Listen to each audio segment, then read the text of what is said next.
Right, let's go for it then. So we have got a couple of the reps from ECA. There's Darren and Curtis. We'll have a little chat about a particular topic. But before we dive into that, how are you both doing? I'm great, yeah. Just done a presentation, Protective Devices Net Zero with Darren. It was good fun, yeah. Good couple of days. Yeah, you're repping the ECA stand, aren't you, as well? We've seen you present and correct right near the entrance.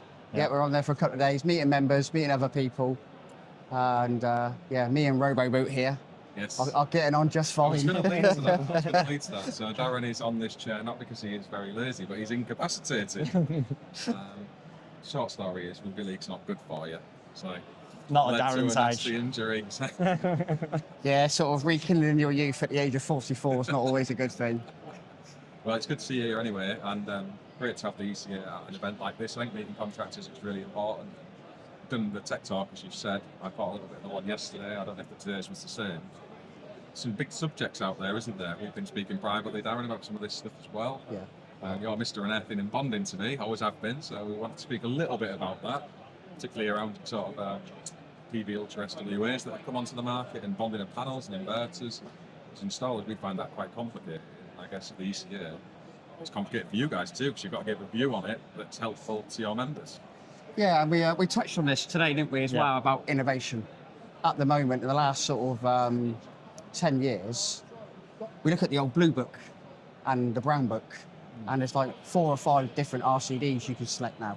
The amount of innovation there is in the market, and we're always sort of sold that, well, the people who write the regs can't keep up with innovation. And yeah, there's part of truth in there, but we do allow for innovation in the early parts of the book. You know, we allow you to take into account manufacturer's instructions, for example. And that's where manufacturers could give you useful, hopefully, guidance when new technology or things come to market on how they think you could safely put that in place.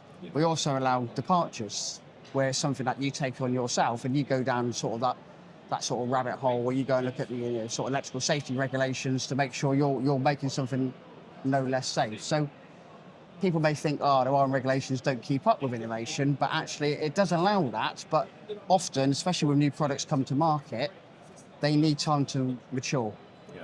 And it may be that people don't feel, and I know we're going to talk about later, that we may not feel that it doesn't meet the intent, but that doesn't stop that changing in the future. It could be no now, but it may be yes in the future. And what we really need there is sort of help manufacturers to go through these type tests, put it in situations to prove that it's not it's addressing those safety concerns that we may have, and probably we'll speak about today. Yeah, I mean, you get sight of product standards and things that is installed. We've got no sight of, so we might think a specific product is okay, because we haven't seen and understood the things that you've got sight of. So we're really relying on you a little bit to feed that back out. And it's not just you guys at ECA, it's the NICEIC, the ESF. You all do a great job. Sometimes we're a bit ignorant to the facts behind this stuff that's coming out. We've got the inverters and things with the neutral air bond relays, where they all came out. Prior to that, with like EV chargers with their inbuilt RCDs that went to 61008 and 9.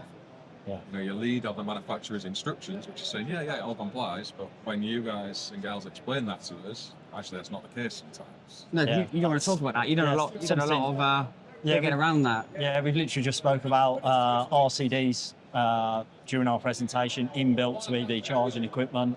And that, I started at the ECA nearly 2 years ago now, and after a few months started on the helpline, and that was one of the common ones we were getting through to the helpline. And then we started really digging, looking into it, and 7671's clear. It's got to meet one of the product standards listed.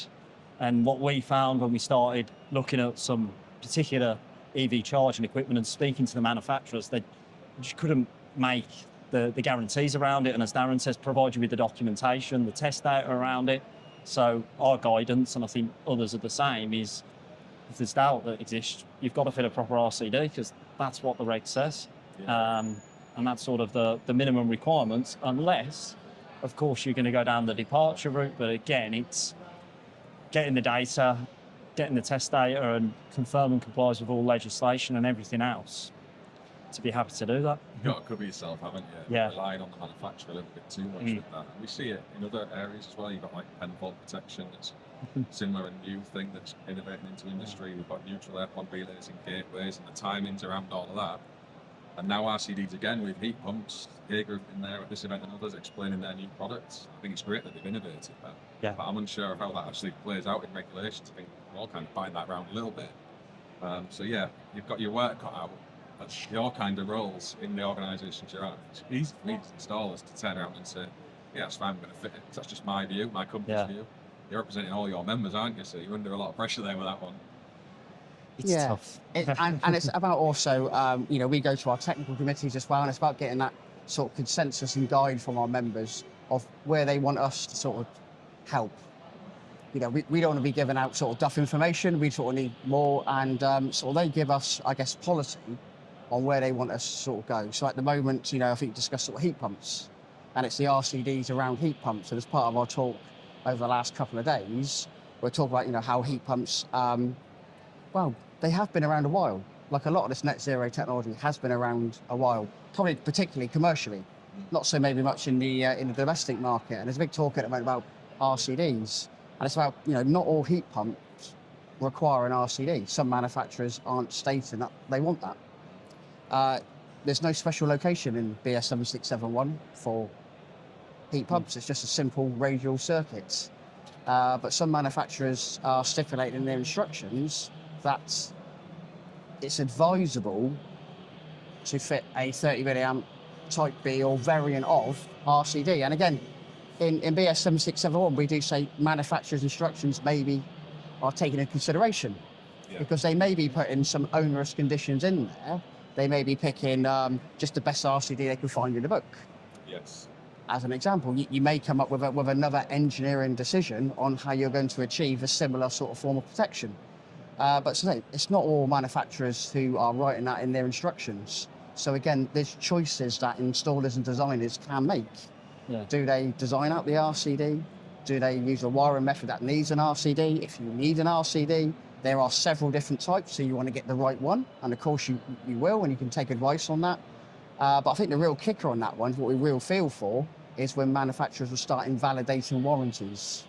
Yeah. It's naughty, isn't it? That's it, yeah. That's, Feels naughty as an installer anyway. yeah, and we discussed in the ECA around this, and one thing though that we found was, unfortunately, a warranty is a gift from a manufacturer. So if you try and fight it, we don't know, but are you really going to get anywhere with it? But exactly why that is, like Darren's alluded to, as per the installation standard, there's no specific requirement.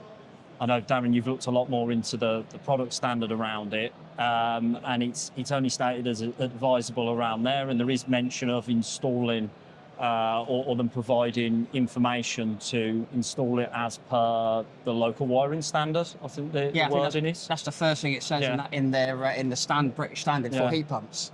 The first thing it advises do is use your local national standard. Yeah. Because these are global standards that we adopt. And that I think that's information that shall be provided within the manufacturer's instructions, I think it says. And then when it goes down to the RCDs, I think it mentions around using a 30 milliamp being advisable where you've got no excessive leakage or no leakage in excess of 10 milliamps. So yeah, it's a very interesting one. It's dicey territory for the manufacturer, I think. Yeah. Going down that road, just kind of passing off the cost. Should really be in the equipment, in my view, to the consumer on the installation side, maybe hiding some of that cost from the product, making it more competitive with another one that's been, but I don't know, it feels naughty anyway on their part. But the warranty thing is the thing the customer actually wants. It's essential they have that, so kind of be arms behind the backs, you will do that. Exactly. You want that warranty gifted. And you've spent all that money on the installation of a heat pump. I don't think you're going to probably take those risks in that case, but it's understanding, why is the actual RCD there? Is it always a requirement? Because as Darren says, it doesn't seem to be all heat pump manufacturers. Obviously, they manufacture different, but yeah, it's certainly an interesting conversation, that one. It really is, and it's good that you guys are having it. So obviously, at ECA, you represent your members, you try and serve them, the technical stuff that you're sharing internally, but you're doing this in an external way out to industry, to people like me. I'm not a member of ECA, but you've got access to your guys' views and opinions. I think that's really helpful. It's like properly helping the industry. Where you are with the ECA now, if someone was wanting to be a member and they're watching this, sort of what sort of benefits would they get from you guys coming to you for technical support, I guess, that maybe we can't get as a regular street electrician? Yeah. Well, there's a whole host. I'll try and reel them off, but Darren has, he knows the ECA a little bit better than me with his long-term membership prior to joining as a member of staff. But yeah, we've obviously got a technical team, which obviously we think are great. But we've also got a legal and commercial and business team. So there's access to a few lawyers that we have in London. So help around contracts and those aspects. We've also got a health and safety team. Again, health and safety advice, and they produce guidance. We also have software, ERAM software, again, risk assessments, method statements, HR. We're sort of a whole package as such. I know Darren once described it to me when I first started and trying to learn about the ECA, is we're a little bit like a gym membership in that will help you sort of grow in a variety of ways. We'll cover though across the business. We're not just one little niche area. But Darren's much better at describing that than you did a great job. I know of that. there's some missing parts there. Importantly, it's because it's a trade association. It's there for the whole business. Yeah. So as Curtis said, we've got a cracking technical department, but it doesn't stop there. And what Curtis alluded to earlier, when we were checking out the warranties, and he said it was a gift. Yeah. We didn't have to go external for that. We've got our own in-house counsel, which is also available to our members. That weren't my clever statement. That came from a lawyer. so often I've worked with our legal department, so we'll have a joint position. Yeah. So quite often we might have to speak to our health and safety teams, our technical teams, our members, and so that's why we have to form that decision. So we give our members the whole story, and we can actually guide them through that sort of tricky road as it was. So especially when we've got innovation, for example, and you're using new technologies and you're considering these, a lot of our conversations are, well, we can guide you technically, and when we finish a call, we'll pass you over to our legal team who can look at your contracts. Because again, we're talking about, like earlier in our presentation, about departures, and we're talking about new products and safety regulations. So you might want to talk to our health and safety team about part of that. You might want to talk to our legal team about what you need to do if you depart, and they sort of help you there. Because as you know, everyone says that, you don't want to be sort of in a dock with a man in a wig or a person in a wig. And that's what we want to avoid. So what we can do is help you sort of clarify your position so it gives you the right tools to make that engineering decision. Yeah. I've always seen you as like a business grows and you go from like a one-person company, you've got a few more members of staff, and you need policies, you have templates for all that as well, don't you? Like resource documents that I've heard all about, and it's really good. Because I'm Team NICEIC, always have been. It's a difficult road into the East from there, but maybe one day that'll change. It's the value of stuff. I can see the value. Love to be in it, but we'll see how that develops. I think I've heard people say within ECA, a lot of electrical contractors are not necessarily business people, are they? And I think that's what we help with, not necessarily me individually on the technical team, but as a whole, I think that's what we help with, that journey and that growth, because some areas are... We heard from Joe today, who gave a presentation on, I think it's some research that the Installershow have done, and sort of the key things are sort of money, retention, policy on that, and that's a great thing, because our sort of policy departments go to government, and hopefully we'll see soon sort of like the retentions bill, because costs are rising, and retentions being kept for several years really does sort of leads to sort of companies either going bust, stretching their cash flow, mental health issues. It's a big knock-on effect. So that's something that we can really help with, and we have been helping with for years on there as well. Oh, it's really good. Let's bring it back to a technical topic, because you guys are technical wizards at the ECA. One that's really affecting us as installers, certainly in the PV area, is around airfin and bonding. Not just got the panel framework anymore, but also the interactivity between the DC and AC voltages and systems and all of that. We've shared some content recently about Doncaster cables, PV Ultra, SWA, and if they should be earthed or not. I know there's really good industry articles around all of this as well. So it's just getting your heads around how that works. So with that particular cable type, obviously the old steel wire armor variant, we know that that's not really suitable. do you see a use point for that cable, or is this something that your members are really saying that don't use it, or is it a bit of both? I think it's sort of keen to say that with innovation, we need time. So at the moment, we don't believe that any sort of DC cable on and importantly, an unearthed DC system. So in the UK, we're using unearthed DC Yes. as our protection measure, particularly for solar. Yeah. In other parts of the world, they use an earth DC system, so that's under ADS, but we're using double reinforced protection. You know, when we first came up with this sort of 20 years ago for solar, it was a more economical way of doing it. It was typically on roofs, it wasn't accessible, inverter technology, which is typically now transformerless. It's more higher efficiency, it's cheaper, and it's inherently fault resistant. So we've been like that, you know, ever since the birth of 722, and that's what we've adopted. We've not really been found to put anything metallic around those cables at all. So like you say, with the traditional cables, that was a no-no.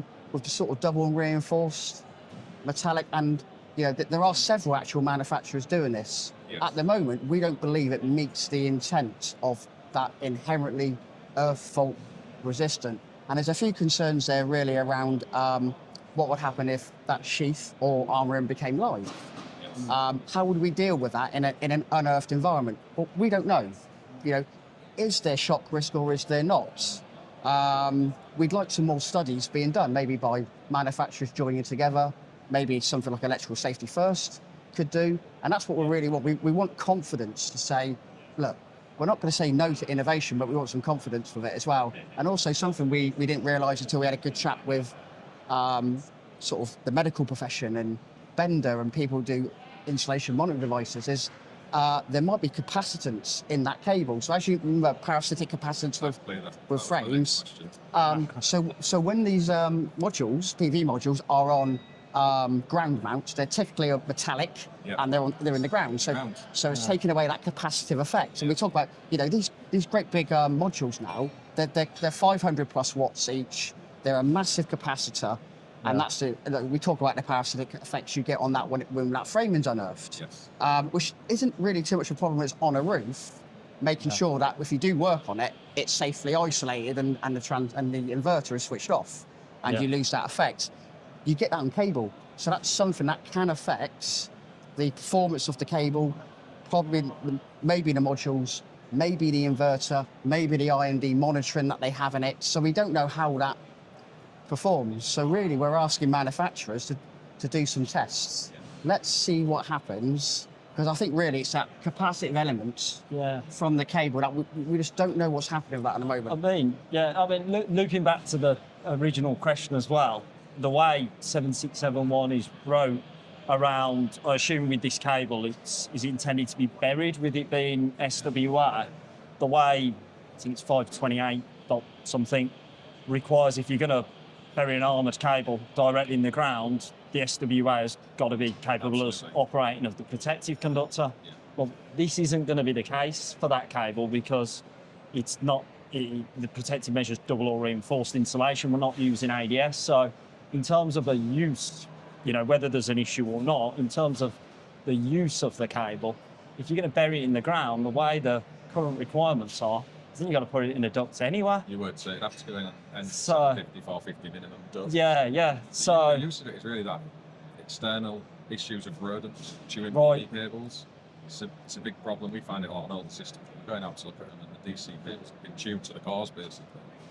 And that is seen as a good, robust way of stopping that from happening. So I guess it's what you see as the bigger risk, really. A bigger risk that it's interesting. Could become live and energised and cause a fault in your DC or even your AC system, or coupling effects. Or is it more dangerous to leave those normal strings getting tuned and flapping around arcing? I'm falling more towards using it to try and stop those rodents, because we see such a lot of it in installers. But I fully appreciate that from a regulations point of view, you've still got to put it in a duct. Sorting out. Yeah, and that's what we just need those studies, because we said earlier, didn't we, in our presentation, that the Big Brown Book is mostly an AC standard. It is. And coming in now is more DC sort of circuits. So we're going to see, I think, the rise of DC. Now, we've been doing this in telecoms and UPSs and things for years, and it's been a very niche thing, but now it's coming into the homes. And I don't think it'll be long until we're running DC outlets in the homes, purely DC. Our lighting could probably be purely DC. because a lot of it's LED driven now. We're just doing that double inversion. Yeah. Or single inversion, I should say. And, office blocks. I mean, laptops now and things, all USB-C, aren't they? They are. So we see entire sort of floors now just with USB-C outlets to power your equipment. So really, yeah, it's just sort of more work around manufacturers linking up together, giving us, doing the sort of cause and effect scenarios and seeing, is that a problem? Is it a shock risk? Let's have some data behind that. Does it affect inverters? Will it affect sort of installation monitoring? Because when we spoke to people like Bender, a lot of power plants now and DC farms are using ducts, solar cables, but they're using installation monitoring devices. So what they're looking for is, these installation monitoring devices are several £1,000s, but they're very good. They're constantly looking at installation breakdown, and they will alert on first fault to allow you to go and have a look at that and necessarily take those strings out, make those repairs. So they've been doing this for years on solar farms. Yeah. I think with the monitoring in like a domestic system, that's not a realistic prospect to install that. But the inverters do monitoring, but only really between the positive and the negative. It's not to earth. I guess if you get shot from birth to earth, you would see that anyway. Yeah. Breakdown in insulation, but I'm not convinced that the optimization one is a good one, because that will monitor the strings to earth as well, and you can shut down the source. So it's kind of integrating manufacturers to a wiring standard. But then the question is, should we even do that? Stick to a product standard on the equipment, stick to our wiring standard, and it's a hard one to really wrestle with and solve. But yeah, as installers, when we're seeing this damage to cables out inside, we're trying to stop that happening. We're not selecting that cable because it's a new fancy bit of cable we want to use. We're trying to solve a problem. Then we don't want to build another problem because down the road we install the cable that's non-compatible with the regs. Yeah, it'd be interesting to know your RCMs within your standard PV inverters. Would they detect if there is a breakdown in insulation and current going down to these steel wide armor? I would assume so, but because like you say, they monitor what's going down the pos and neck. Yeah. So all of a sudden that's going to become imbalanced. So I'd assume so. But then it's just stopping the generation from happening. It doesn't stop the source voltage. Of course, yeah. No, that's the worry actually. Yes, how long will it sit there for? Exactly. Is it something that has a functional worth to it? We all have a pick. We love a bit of think, but we want to be guided by manufacturers on that. And so that's why I said sort of earlier. It doesn't mean, for example, that it's a no forever from us. Lots of new innovation comes on, and as technology sort of changes and people sort of get more familiar and more tests done, and let's go from there. Things can change, can't they? I mean, the parasitic coupling one is another really interesting one.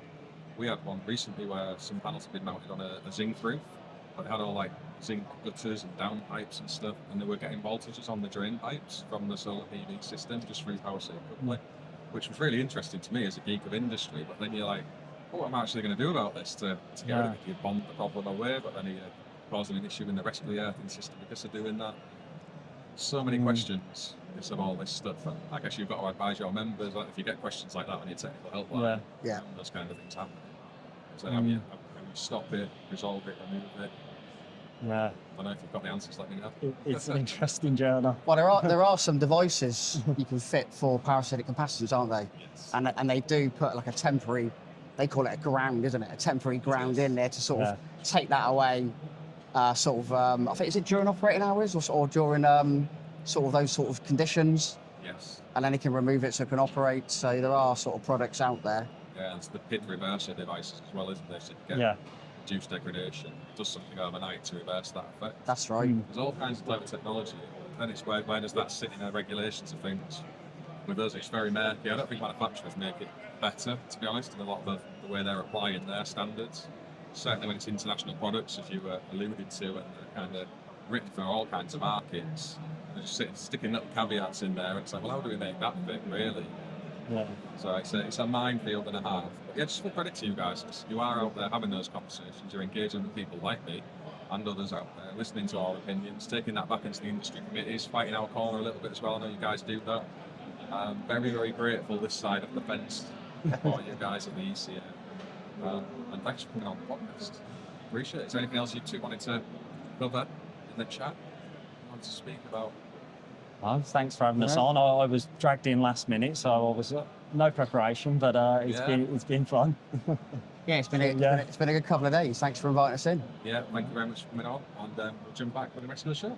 So I'm here with Dan from the NICEIC, who is also exhibiting here. But first up, how are you doing, Dan? Yeah, very well, thanks, very well. Bit warm outside, but nice and cool in here. The aircon's working well, I know. and it's quite busy. It's really busy, isn't it? It's like plumbing central a little bit. So how have you found the show for yourselves as an electrical contracting body? Has it been a worthwhile visit? It has been a worthwhile visit. We've had a lot of footfall, a lot of questions about the MCS, about renewables. My role within the business is the energy efficiency manager, so mainly looking at renewable side of the business. But yes, we had a lot of contractors come up to us and say, well, how can we get on board? What do we need to do? And things like that. So Yeah, that's a really common question that I get as an installer who's active on social media. It's like, what steps do you need to take to enter this industry? Because it's not as straightforward as it maybe Definitely could not. be. So, Yeah. have you got any advice for people who maybe want to come through the NIC through to MCS? How does that actually work? What do they need? Well, I mean, the biggest stumbling block or the biggest thing that we ask is what do we need to do as you ask that question? And the formal qualifications, the qualifications that are stipulated on the MCS website, which is listed under the MCS 025, which is competency criteria, and that's all aligned with the EAS. So with regards to the MTC, so the mandatory technical competencies of what you need to have in order to become, and it's a level 3 qualification for either solar PV, battery storage, or even heat pumps. And then I guess you go out and do the assessment on site as well, because there's still that element that gets covered off too. Absolutely. So what we tend to do is on an assessment, we get an assessment guide sent out to the contractors that apply. We go to meet at the registered address. We look at what we currently do now as a QMS. So we look at the quality, the back office side of assessment. And then we go out on a selected installation. If it's a new company, what we do is we look at a selected job that they've done. If it's an annual, what we do is we send a list of the previous installs and we ask them to make one available to us. So it's not a short time frame, is it? It's like a long process where you have to do your training, you have Correct. to have your assessment. It's not a case of waking up one day thinking I need to install solar PV. You have to buy into that as an installer and get that knowledge and then come to you guys and work through the process. Absolutely. I was on a discussion panel with MCS and NICEIC actually, and we actually said that it's a big investment for a business, not necessarily a financial, but also a time frame. You've got to put those competencies in place, and then you've got to do the assessment and also the paperwork side of it, and have that quality management system and have an understanding of what that looks like. Yeah, and we're desperate to get more installers into this Absolutely. field, and you've got a big membership already, so reaching out into those and encouraging them on that journey, supporting them towards it is so important. It So I is. think we need that massively. There has to be that happening. But what are the benefits once you are in like the NICIC in terms of notifying jobs and covering off building control, because that all plays a part as well? Yeah, so as the NICEIC and other certification bodies we are CPS registered, so we'll go out and do an assessment, and that means that it's a competent person scheme, so it's self-certification. So under Schedule 3, Row 15 of the building regs, it actually says that you need to notify a microgeneration installation, whether it's electrical or heating. So it, being registered with the NICEIC gives you that flexibility to actually notify on the NOx system, our online notification system, the Part P aspect and also the solar PV aspect. Yeah, and that as an installer as myself, I can speak for the ease of that, because there are workarounds in terms of building regs, but it's really difficult and expensive to do that. It's way Absolutely. simpler to use like a self-certification scheme like you operate. And NICEIC are there as well in our sector too, and the work you guys are doing is really, really important. But there's the technical side of things as well that build up that you have to tackle as well. All those topics are in as complying with the intent of the regulations or EV charges. So you play a vital role in that education piece as well, and I guess that's a bit of what you've been doing at the show here today. Absolutely, and we've got CPD records, we've got webinars and things like that that installers can Fantastic. tap into it to maintain that CPD record. Come to the stand, have a look at the connections, magazines, etc., etc. So there is vital information out there to make people aware of the changes.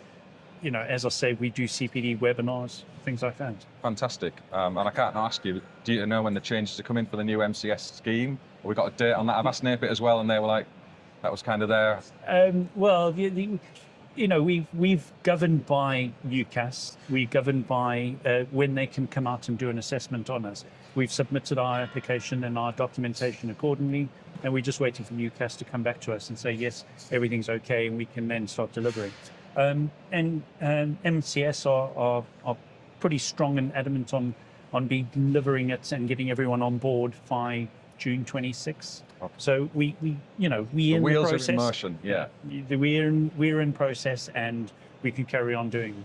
Oh, fantastic. That's great to hear that you are working away in the background there, because we're very keen as installers to move away to this new system as soon as possible. Absolutely. And you say about that office side of it, we do want to focus on the technical side of the installations. It's too focused on the back office stuff. We would rather have a look and say, well, let's go and have a look at more sites. Let's not just one. Let's go and have a look at a couple more and see whether it is. And I think it's a benefit to the installers. Oh, it is. Delivered quality is what it should all be about, Absolutely. rather than office paperwork. But thanks for coming to chat with us anyway, Dan. I'll Oh, drop a thank you. link in the description if you want to go off and check the NIC out and see what they've got to offer. Head down below, click it, run along through there and get signed up with them as a member maybe as well. Cheers, Thank Dan. you. Cheers. Thank Thank you. you very much. So we've got Mark with us from Porteus here. Before we go delve into the conversation, how are you doing, Mark? Very well, nice to be here. Thanks for inviting us. Nice. Yeah. Thank you. It's good of you to come along to chat with us. But what's your role at Porteus? You've got quite a long job title I can see there on your... Yeah, I think they've had to divide the badge in three. So I've been with Porteus just over 6 years now, 25 years in the industry. I work as the project and EV specification manager for the South.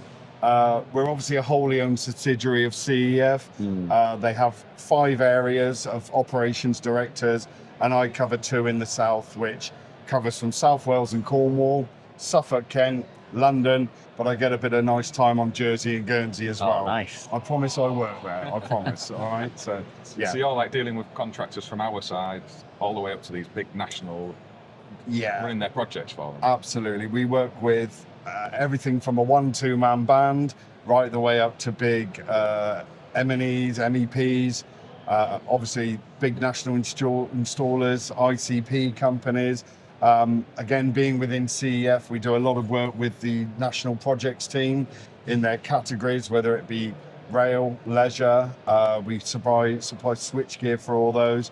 And yes, it keeps us very busy, as you can appreciate. So in terms of some of them big projects, that's kind of outside of on my install company.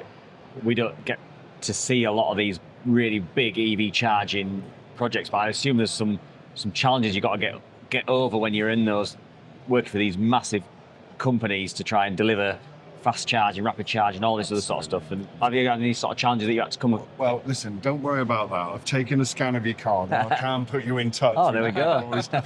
They're doing so much work, they're flat out, and Yeah. apparently they're looking for some decent engineers. Oh, so, there we go. That's been out the frame then. Yeah, I want to see your certification before I put you through. but- That's us both out. yeah, so everything nowadays, as you move forward with EV, it's not where it was 10 years ago. A 50 kilowatt rapid charger back then was the thing. In the last few years, we've gone through the 150, 250, now looking at 500 kilowatt chargers for big domestic and car parks. As we know, with truck and larger depots, they now supply 1 meg chargers for these. So we have to be able to provide the switchgear. We have very special knowledge within this industry. We're probably now about 40% in renewables, especially EV, at our 3-phase and single-phase factories. So it's what we do, how we fit it, allows us to work with big nationals such as your BPs, your Shells. We do all Royal Mail. The list goes on, and because of our reputation now, engineers move around, they take the drawings with them and say, can we use this, boss? So we're literally gaining companies via natural organic referrals rather than having to cold call and chase the business. So it's one of them, isn't it, Matt? Because obviously in our businesses, you get the best leads are always the word of mouth leads where you've had that recommendation. Totally. And I never really thought that you could. I never really thought that you could get that at your sort of scale, where the engineers that move around, move jobs, change projects, Absolutely. I'll actually then go, I loved working with Porteus on that. The designers, this bespoke thing, or they were easy to deal with, or whatever the situation was. And that brings more work on you. So again, word of mouth is powerful at our sort of more domestic scale and small scale commercial, right up to kind of Porteus's really large Absolutely. utility scale projects. Don't you worry. We start with the small domestic installs, so Yeah. don't write yourselves out Yeah, again. no, definitely. We work very specialised in those areas, first of all. Over the last 10 years, we've worked heavily with the renewables and energy companies out there. Not to mention the big six, we know the names. Yeah. Started with smart metering, the EV rollout, the PV. Air source is obviously the latest change that we're doing. And we supply all of the big six with a range of boards that are simple to install, time saving. The one thing we do and have the ability at Porteus Switchgear, we are a British manufacturer, i.e. we start with steel, we bend it, we powder coat it, we build your bespoke design. The utility companies are moving at such pace, such demand now with renewables. We have a big advantage over a lot of companies and competitors. We not only fit the boards with the devices, sticker them out, we actually add a couple of meters of Copex, 16 mil tails, all pre-cable. This allows the large utility companies to do 2 installs a day rather than 1. Right. PV boards, they're doing 800 installs a month instead of spending a day fitting a plastic IP enclosure with Wi-Fi, M-phase boards. We fit that, saving 800 days of labour a month for a utility company.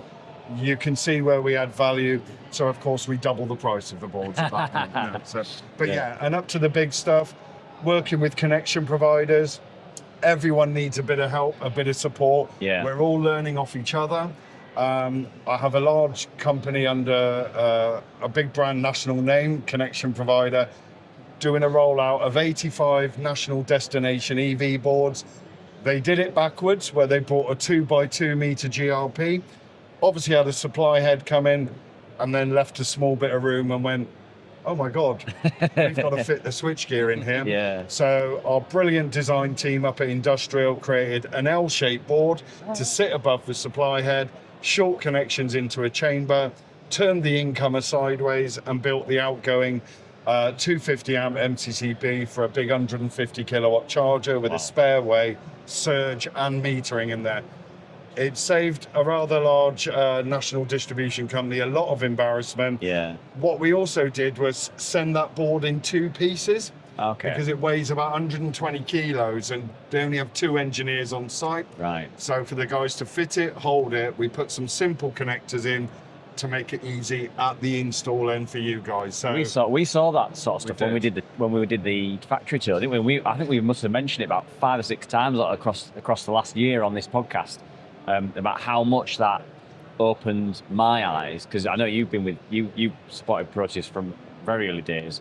For me, I'm semi-new to Porteus, and when I went around that factory, I was like, these guys aren't playing around. Like, some of the stuff in there was just unreal. Like, I didn't think, naively, I thought a lot of this stuff was just basically, sent out to China, just, bang us make us a load of stuff, send it back. When I saw that, I was like, no, these guys literally are folding the steel. They're got bespoke design to try and fit to that exact location, that scenario you mentioned.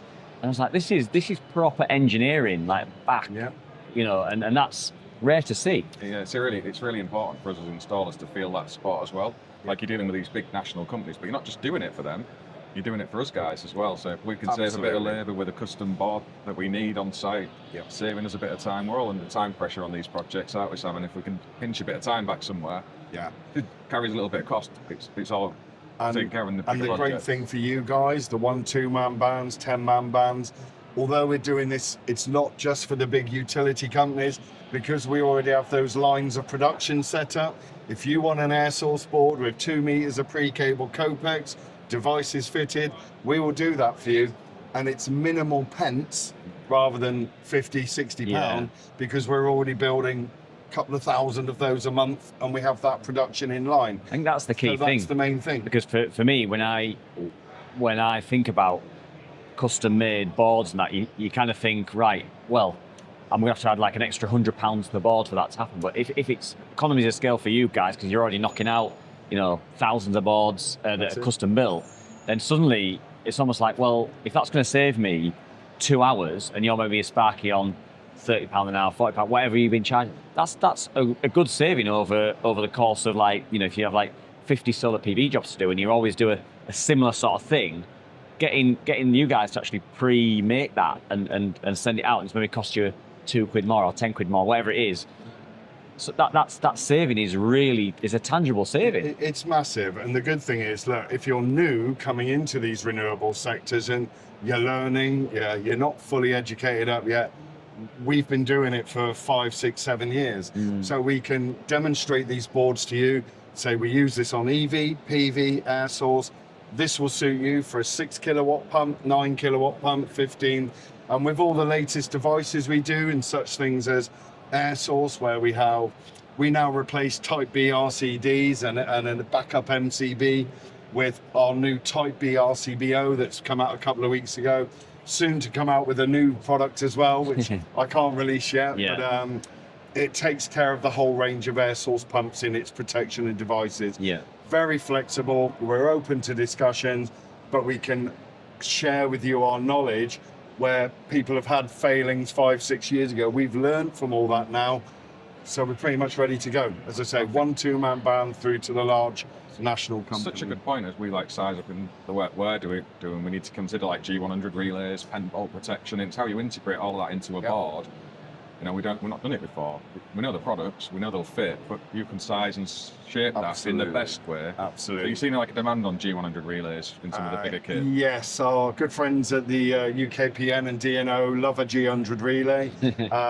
As you know, everything nowadays for businesses, there's many benefits for them in renewables. The money comes in tax support, grants, for the more they do in renewables. SSV, social values and sustainability, is key. You can't even work for a council unless you've got SSV documents to tender now. That's key. Customers need to use building management systems, meters where they can read what's in, what's being drawn.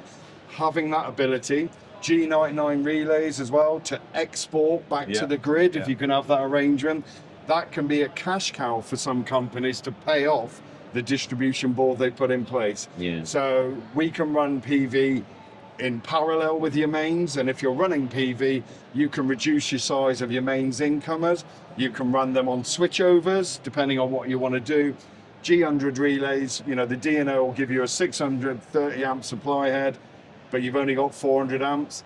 If you try and draw more than that, that G100 will switch you. So the DNO love a G100, but it's all working together. And if we can export and generate money for what you're doing, plus your tax rebates you get, it's a win-win. Yeah, so you're giving that support. So I guess if someone wants to get in touch with you to receive that, how do they do it? Is it through the CEF branch network? Is it direct to Porteus? Absolutely. Multitude of ways. Obviously, we have a range of websites which you can find under Porteus switchgear. We also have M2 electrical and our wiring accessories, Tamlex for our containment, and Centaur. We are owned by CEF. All our products and devices are on the same day range catalogue that's in nearly 400 branches. So wherever you're working, you can pop in and get our kit. So yeah, speak to your CEF branch manager, assistant manager, account manager, even internal sales. We're one of 14 in-house brands that specifically work for CEF as experts, apparently. So do that. You can go through obviously our social media on Twitter, X, everything we got there, or come to you guys and you'll introduce us to us as well. We can. Or come to us directly, just ask for your local spec manager. We would come out, do all site visits with you free of charge wherever you are, take you through the process. Everything we do is drawings up front, everything proved. You're welcome on a factory tour to come around. We do a cracking 1-dayer, but I would book the 2-dayer because you get to stay over and maybe enjoy some leisurely evenings with us. No, I can't recommend that walk around more, like the actual factory tour. It was fantastic. One of my favourite things I did that year. It's to add, really. I come from Siemens, Honeywell, and I'm here at Porteus today and have been for 6 years. Why? I have my AFDDs in 2019. I've been bi-directional since 2020. Excuse that phrase.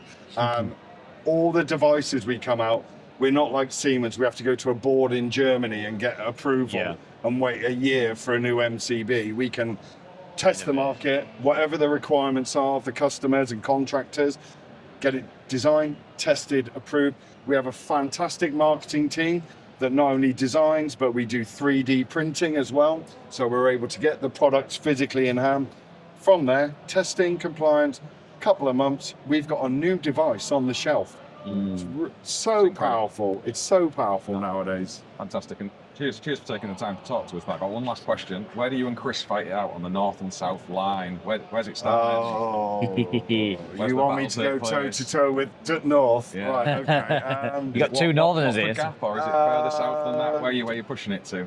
Yeah, there's a line pretty much through just south of Birmingham across the country. Chris doesn't recognise this line. He claims to have never studied geography at school, never seen a map because he's part of the modern age. Yeah. His biggest customer is in Essex, and my biggest that's customer naughty. is in Harrogate. Oh, you're giving one back then? That's Okay. fine. We all share and play nicely. Yeah. But yeah, we have it's not a boast. We have so much inquiries and so much work. We are literally trying to keep up with it. Yeah. So there's no issue between me and Chris. He's very boring and technical. I'm more about the service. You pick who you want to work with. It's your Shots call, fired. guys. Shots Your fired. calls. The gauntlet has been dropped. Yeah, There you that's go. it. Cheers for that, Mark. Thanks for coming on Yeah, to talk thank you with very us. Thanks, guys. Cheers. Thank Cheers. you.